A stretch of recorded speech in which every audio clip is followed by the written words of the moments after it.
Hello and welcome to RCGC Today. I'm your host, Diane Carbonetta. Our first guest today is Dr. Linda Hurlburt, Vice President of Academic Services and President of the RCGC chapter of the American Association for Women in Community Colleges. Thank you so much for joining us today, Dr. Hurlburt. Oh, thank you for having me. We're so pleased you could be here. So I wanted to start off with a very basic question. What is the AAWCC and how did Rowan College at Gloucester County come to form its own chapter? Well, the AAWCC is the American Association for Women in Community Colleges. Now that title can be a little misleading because it's not just for women. It's an organization that was formed back in 1973 by a group of community college women who felt that women's issues needed to be addressed. Things like being a working mom or being a single mom. And they felt that they wanted a group of women to get together to provide a network of support for one another. And it grew from there. It's now a national organization with chapters in every state and Puerto Rico. And it's provided support and scholarship and mentorship for women all over. We also include men in our group, and we're one of the few chapters at RCGC that have a very large group of gentlemen as our membership. So we're very pleased about that. We're one of the first national chapters that have that. And it's funny how our chapter came to be. I was serving at the time as the regional director for Region 2, which included New Jersey. And I got a phone call from Dr. Patty Claghorn, who was interested in forming a chapter here at what was then Gloucester County College. So when I got the call, I came up and did an introductory meeting in our library with a group of 55 women who were interested in forming this chapter. It was the largest meeting I had ever done for an inquiry on how to form a chapter. Within a year, we formed the chapter and we had our first induction ceremony. It was in 2012. And our chapter has continued to grow since. We have over 170 members at this point. So in just a few short years, the association has made a number of contributions to the college, some of which are founding 2 different scholarships. Could you tell us a little bit about those scholarships? We started with our fundraisers going toward a book scholarship for students. It was primarily for student members of AAW, our chapter, and it was a $500 scholarship toward the purchase of textbooks. And as that scholarship became more and more popular, the group felt that we wanted to get together and form an endowment. And I believe it was last year, we had our endowment signing. And that's going to be a $500 scholarship for a student to be used toward anything that will help them continue their education. And we're very excited about that. That's our own chapter endowment. And we're one of the only chapters in the nation that has one. Now, the AAWCC has established another valuable resource on campus with the Roadrunners Refuel Food Pantry. What inspired that initiative? We were looking and discussing issues that pertain to our students and how can we help at home. And we felt that one of the basic needs that students have that we would be able to help with is nutrition. And it seems to be nationwide an issue for college students everywhere, that nutrition is a problem for them. Not everyone gets 3 meals a day. In fact, some students are lucky if they get 1. So at one of our group meetings, we had a discussion about a project we could take on for the year, and we developed the idea of Roadrunner Refuel, which it's a very clever name, I think, and it serves currently over 70 students. And it's been growing since the first idea. It's gotten really large, and we've had some really good activities surrounding it. Could you tell us a little bit about some of the different food collection drives that the association has led? We had our initial drive, which was at our holiday party when we established Roadrunner Refuel. The following year, we wound up with volunteers from the math club who donated food items. We collect all through the year for anyone who has items they'd like to drop off. But we had two really significant drives this year. We had our police academy collected over 2,000 food items for the food bank, and it filled a pickup truck. It was absolutely amazing. We were so excited when we got that donation. And then we had a reverse trick-or-treat event this year. We were joking about candy collections for Halloween, and all of us felt that we didn't need candy, but we thought, what if people donated food items? Instead of taking candy, we would donate something toward the food bank. We had a blast. We had some of our members dressed up for Halloween as their favorite characters, and we manned a table and we collected a huge amount of food items. And then we had another initiative that came out of that Halloween event where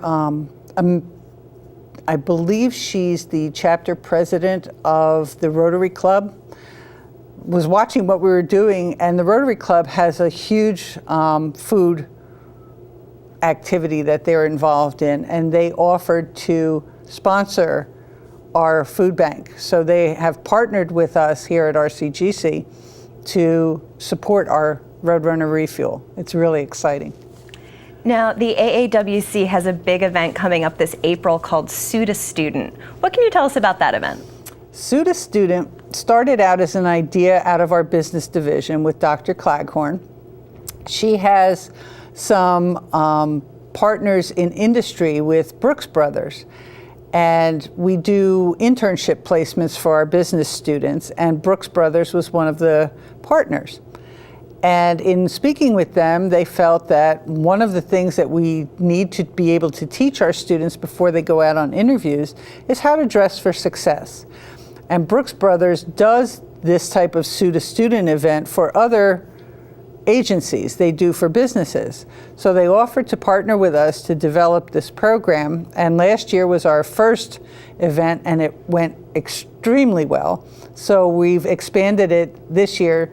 It's going to be April the 5th this year. So we're looking to include more students and more corporate sponsors. Now, we've spent some time talking about the many different contributions that the AAWCC has made to the college, but what are some of the benefits that the association offers to its members? We do offer national scholarships for our students. There's a $500 scholarship from the regional directors that are offered to student applicants every year. There's also a $1,000 doctoral scholarship for any member that is currently working on their doctoral studies. We have nationally based awards for model programs, and I think what we'd like to do this year is nominate some of our programs for consideration. There are workshops and webinars that are available. There are conferences that, as a member, the national part of AAWCC is actually a subgroup of the American Association of Community Colleges. So each year at their conference, AAW also offers a keynote speaker, and that's available free of charge to any AAWCC member. So if anyone is attending the conference, they're invited to come to the keynote. Well, it sounds like the American Association for Women in Community Colleges has plenty to offer, not only to its members, but really to the college community at large. Thank you so much for stopping by to tell us about it. Oh, thank you for giving me the opportunity to brag a little bit about our organization. We're very proud of what we do. We'll be back in a moment with more RCGC Today.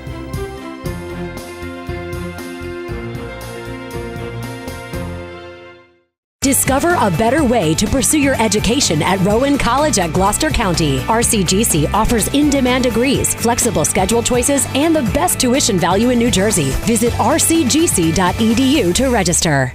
Discover your future at Rowan College at Gloucester County's Spring Open House. Learn about the college's new tuition-saving 3+1 and Rowan Choice partnerships. Visit rcgc.edu/open house. Welcome back to RCGC Today. Joining us next, we have Outreach Administrator Kristen White. She's here to give us some details on Rowan College at Gloucester County's upcoming Spring Open House. Thank you so much for joining us today, Kristen. You're welcome, Diane. Glad to be here. We're happy to have you. So I'd like to start off by asking you to tell us just a little bit about what Spring Open House is and how it differs slightly from the open house event held during the fall semester. So the Spring Open House is a fabulous opportunity and a much bigger scale event that showcases the entire college, and it's just a college event. So for parents and families, prospective students, their families and friends can all come out and have a really terrific experience and see what the college is all about. And what can attendees expect to learn at Open House? So RCGC offers over 70 academic degree programs, and all of those academic divisions will be represented at Open House. In addition, services for students, campus tours, and even athletics and students who are there physically representing the college. Now, is Open House intended solely for prospective students, or could parents benefit from attending as well? So parents can definitely benefit, and in addition, any person who is involved with the prospective student can come and really get a feel and more knowledge for what is available. We have 2 dynamic 30-minute info sessions being offered that evening, one on scholarships that are available, so anything from the scholarships that the college offers to FAFSA and financial aid, NJ STARS. Also, we have a 30-minute info session with career and advancement planning, and they will be talking about upcoming majors that have the highest paying salaries, job outlooks. What are the most popular majors that are trending right now? So that's another info session that'll be available. When will this year's Spring Open House be held, and where is it located? Okay, it's Thursday, March 22nd at 5:30. It's from 5:30 to 8 p.m. and it's in our Physical Education Center. What in your mind are the benefits of attending this event? So the benefits of attending the event, there are traditional students who will be attending, high school age students, but also it's open to non-traditional students, anyone who's possibly considering a certificate, not necessarily a degree, something to add on to their current position. They can come and get more information about it. There's also free online application, and we will be offering that the evening of the event. And also exploring those certificate programs, talking to the divisions about what they might offer and what they can expect to have through this opportunity. Summer registration opens March 5th, so anyone who's viewing courses online and considering that can come to the campus on March 22nd and visibly see all that it has to offer. And just one last question, how can interested people find out more and register to attend? Anyone interested in attending can go to the website, rcgc.edu, and there is an Eventbrite page also. So we love to have people register. It's a free event, but it's always good to know, how many to expect. Traditionally, we have well over 700 or 800 people in attendance. Well, it sounds like this year's Spring Open House is shaping up to be yet another exciting event. Thank you so much for stopping by to tell us about it. Thanks, Diane. We'll be back in a moment with more RCGC Today.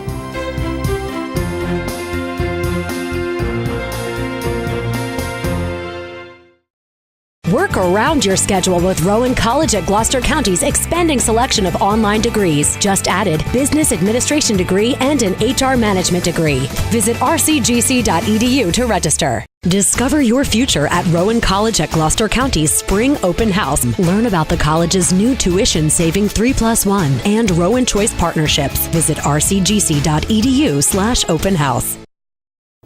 Welcome back to RCGC Today. Joining us next, we have Associate Professor of Biology, Dr. Susan Glenn, and Student Lounge Technician, Amanda Conselmo. They are co-chairs of KatoriCon, a unique annual convention held at Rowan College at Gloucester County. Thank you both so much for joining us today. Oh, thanks for having us. This is exciting. We're pleased you could be here. So, Dr. Glenn, I suppose I should start out by asking you, what is KatoriCon? Oh, KatoriCon is the happiest day on campus. It's a small anime convention with about 1,000 people come. The students have organized it as a charity fundraiser, so a lot of students show up to help. And we have people in costumes like you'd find at a Comic-Con. We have bands that are celebrating Japanese music, pop music. We have video game rooms where people can play the games. We have voice actors that fly in who have put the voices to go with people's favorite anime. Vendors. There's just a lot going on that day. It's a big convention for the college, but small as far as anime conventions go. And anime conventions are all over the world, and we're just sort of one piece of that. Now, you mentioned this being a big event for the college, and with a big event comes a lot of coordination and planning. Amanda, I understand that you are responsible for organizing the volunteers for this year's KatoriCon. About how many did you have, and what were some of the ways they helped? We had about 84 volunteers. 53 of them are either current student and staff, or I think it's just, current student and staff. About 25 of them are past student and staff, so past alumni, past staff members, and they helped out with everything. We really could not do with anything on at KatoriCon without them. They do badge checking. They help us get our guests to where they need to be. They when we ask them to run, they run. When we ask them to jump, they jump. We couldn't do anything without them. Now, you also coordinated the programming. What were some of your favorite highlights from this year's KatoriCon? One of my favorites is we did a Bob Ross Memorial Art Contest. So the premise was we got a video from Bob Ross, any one of his half-hour specials where he used to just do the painting, and we gave the contestants random art supplies. So somebody got macaroni and glue, somebody got finger paints, we got markers, crayons, anything that we could think of, they got. So they just followed along to Bob Ross doing his thing, and whatever the results were, got judged. Now, in addition to all of the fun and entertainment, at its heart, KatoriCon really is a fundraiser. Dr. Glenn, could you tell us a little bit about some of the charities that benefited from this year's event and how they were selected? So the charities are the most important part of the event. I don't think these volunteers would do anything if it wasn't for charity. I don't think they would just do this to have fun. And so we picked some big charities and some smaller charities. It's the students in the Japanese Anime Guild decide on the charities. So for the larger international ones, we support Liberty in North Korea, which helps rescue people escaping North Korea and resettles them, usually in South Korea. And we helped a woman and her 10-year-old son get to safety, which was amazing that we could have that impact. We also are supporting the Hispanic Federation this year, which has a big fund to help people in Puerto Rico. And then more locally, some people might be aware of Mothers Matter, which is a charity that helps women who need assistance in the area. And also locally, we assist the Seabrook Buddhist Temple, which is a Japanese community that sort of keeps the Japanese culture alive and runs festivals and fundraisers. And we physically help out, and we also make a donation to them. And our last donation this year is to a scholarship endowment. So we have the KatoriCon Scholarship, which goes to a student who has shown some sort of community service and interest in helping in their community. Now, I understand this is your 9th KatoriCon. What stood out as particularly memorable to you about this year? Well, getting those volunteers to show up at 8 degrees on Saturday morning was very memorable, and kudos to them for all coming. But one of the exciting things that happened this year was we're a member of an international association of people that do these sorts of conventions. They've just published a book were in the book, which we're excited about, with all these other conventions around the world. And this was sent to 155 countries. 260 Japanese consulates have this book, and every member of the Japanese government was given a copy of the book. So that was exciting and unexpected.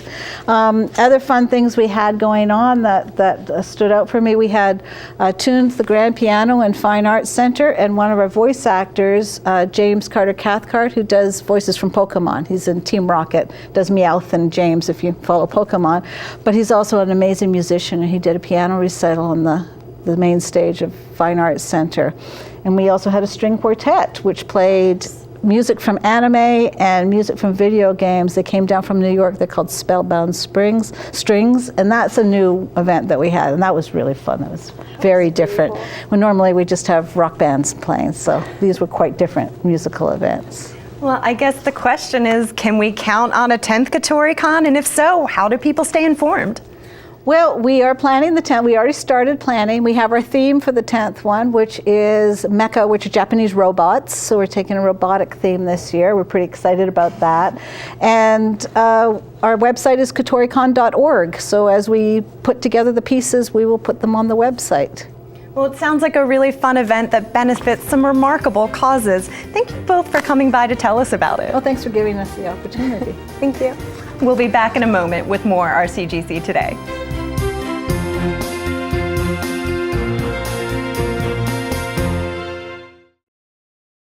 Make Rowan Choice your first choice for an affordable residential college experience. You'll enjoy the privileges of a four-year university at a fraction of the cost. Live on Rowan University's Glassboro campus while attending classes through Rowan College at Gloucester County. You'll pay the university's price for room and board while gaining full campus access, including facilities and student activities. All freshman students can enroll for 1 or 2 years with tuition and fees assessed at the community college rate.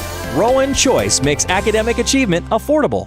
Discover your future at Rowan College at Gloucester County's Spring Open House. Learn about the college's new tuition-saving 3+1 and Rowan Choice partnerships. Visit rcgc.edu/open house. That's all for this episode of RCGC Today. Thanks so much for watching, and we'll leave you with some more highlights from KatoriCon.